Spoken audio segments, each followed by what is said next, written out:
Hi there, James Savage from National Club Golfer here at Moor Allerton Golf Club in Leeds today. This is one of the most exciting launches for 2019. It's the Callaway Epic Flash and Epic Flash Sub-Zero drivers.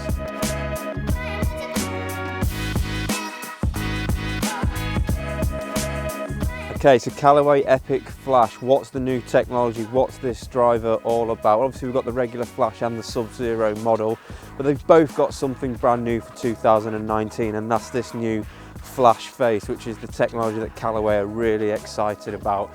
You know, they've used a supercomputer to design this face, but I know I probably can't do it, you know, the justice that it deserves. So we actually went all the way out to Carlsbad to see their R&D team. We spoke to Dr. Alan Hocknell, the head of R&D. He can tell us all about how Flash Face is going to help you hit monster drives in 2019. Epic Flash has breakthrough in ball speed coming from a totally different design method for the face. That involves using artificial intelligence techniques for the first time as part of the design method to arrive at a face design that we probably would have never dreamt up by ourselves. So the Flash face has a pattern of thickness is very unusual, thick and thin in areas that we wouldn't really usually have imagined. Actually thinnest in the center overall. But the result is that we get more ball speed, not just in the perimeter of the face, where a lot of face designs of the recent past have focused. We get more ball speed there, but we also get ball speed in the center of the face. So your best shots also just got even better. And we're seeing ball speed gains in the 1.5 to 3 miles per hour range. And that produces really meaningful changes in distance on a golf course. So one of the core capabilities in designing a driver is that we use finite element analysis in the computer to simulate the collision between a golf club and a golf ball with a high degree of accuracy. That's a core capability. And onto that we've built this artificial intelligence capability. So normally what we would have is the simulation would take place and then a person would get involved in looking at the results and make some judgments about how to modify the design to hopefully improve it. We would make those modifications in the computer and then we would go and test it again in the computer simulation.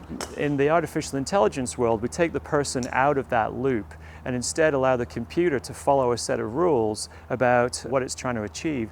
And by going through many more iterations of the design, actually learn how to design driver faces. So the first few might be not that great, but over time it's going to start to build driver face designs that are better than the ones that we would design, and that's artificial intelligence at work. The process that we've used and the design that we've arrived at are very unique. The driver itself doesn't really carry with it the blueprints of how we did it. So anybody looking to copy it, they're going to have to do a lot of figuring out for themselves. When we first designed the face and the computer showed us the unusual arrangement of thick and thin, one of the worrying things was, well, if it didn't work, we didn't really know how to modify it to make it work. So we had to go and produce some variants off of those faces to try and learn which parts of the face were contributing to what part of the performance. I still think we probably don't have the entire picture, but certainly the tests that we use for ball speed and for CT and for durability all showed that we had an advantage on our hands. So Epic Flash is a driver that has jailbreak technology similar to Rogue,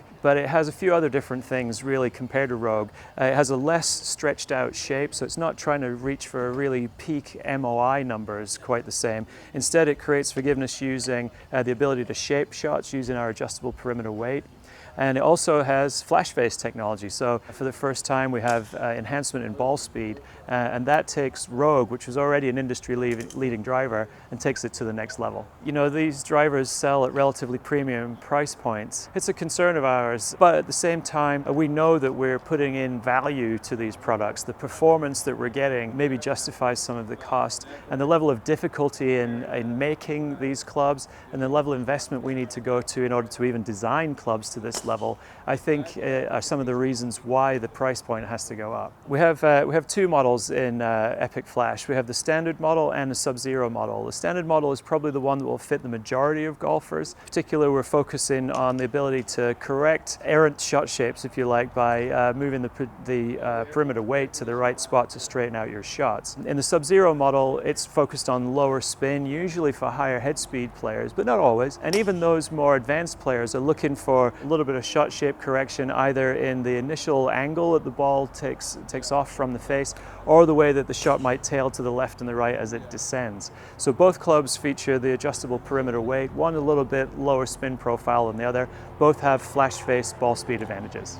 Okay, so some really interesting chat there from Dr. Alan Hocknall. He's the top man at Callaway when it comes to research and development. Some very interesting technology here with this flash face technology. Obviously still got the jailbreak, still got the triaxial carbon crown. So there's sort of like three really key technologies that Callaway have put into this driver, and it's going to be very interesting to see what sort of performance gains we might be able to get, particularly from this flash face, which does sound very exciting. So we've moved indoors into the indoor fitting studio here at Moor Allerton in Leeds. This is the home of their New Yorkshire Golf Academy, where you can actually get a membership to work using the Flightscope technology, obviously have lessons and just kind of work on your game through the winter. So it's nice to be able to test these clubs out indoors, using a launch monitor.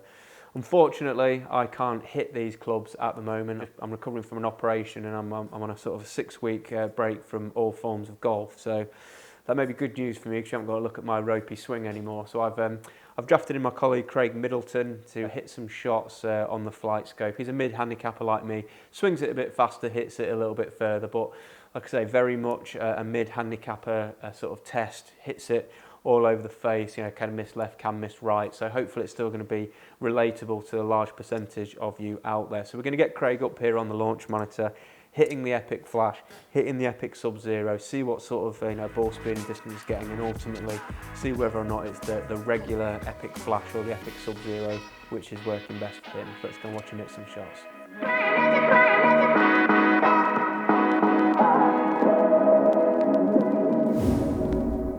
Good shot.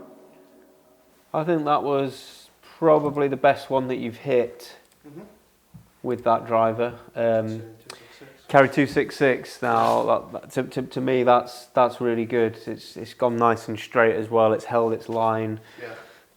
Ball speed 158. I say that's really good. That's sort of being up there on your sort of driver ball speed numbers. We can change the loft as well on that head. That's a 10.5 degree head. Yeah. That again, maybe a 9 degree head would work for you. We didn't want to start tweaking around too much and change things. I'm not a custom fitter. I'm just sort of pretending to be one today. But I would maybe think if I could get that spin down to 2,800, and that would result in even more distance. But I'm not really sure you can ask for much more than that. Do you like the looks, the sound, the feel? I love it. It looks really premium as well, doesn't it? That down at address. I was quite excited when I heard about this, because I used to play in Epic a couple of years ago, and it was like a great club for me in the bag. I don't know a whole lot about the tech on this. Obviously, you know more than me, and we spoke to Alan before.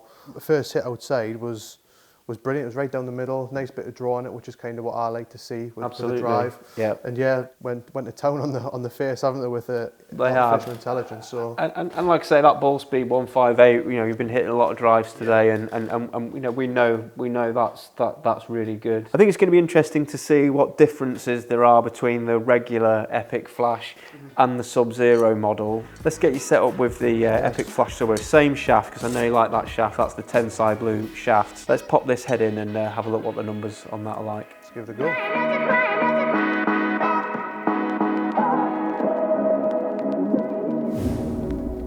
that a good one, Sav? Little club twirl?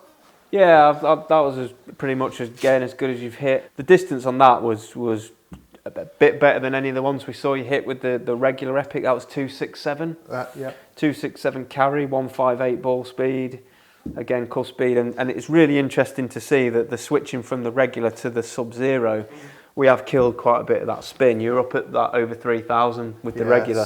Launching at 10, you could probably launch it a bit higher than that, but again, 267 yard carry with that spin, that's going to be running out to 290, 295. 300, we'll say? Let's not get carried away. Your dispersion with the regular was better. So I think what we're seeing there is if you want to hit the best drive you can possibly hit, that may be with the Sub-Zero, but if you want to hit a consistent sort of 262 yard carry and pretty straight, I think that the little bit of added forgiveness weight back design of the regular is probably going to serve you well over time. But again, what it's interesting to see is that the Sub-Zero is doing what it's supposed to do. Yeah. And I think that's why the better player is going to, like I say, you'll see the tour players leaning more towards the Sub-Zero because they're going to be more consistent. Yeah. They want to keep that spin down. That's going to increase their distance. So, like I say, if I was a fitter, obviously I'm not. I just think that the regular is going to work for you better on a more consistent basis. Yeah, I mean, like you say, it took a few goes to get them numbers. And I'd be in kind of two minds with this because you've got the adjustability on here for obviously the first time. In the last Epic that I used, and in the Sub-Zero version, we had no adjustability. So having that, I like to tinker with that, as you know. So it'd be quite good to have that in. But like you say, it's taken 3 or 4 shots to even get them numbers, and the dispersion obviously not as good as the standard Epic. So yeah, I'd probably lean towards the standard version, but like you say, it's doing what it's meant to do, spins down. Yeah, for me, I think that the regular Epic Flash could be the one for you.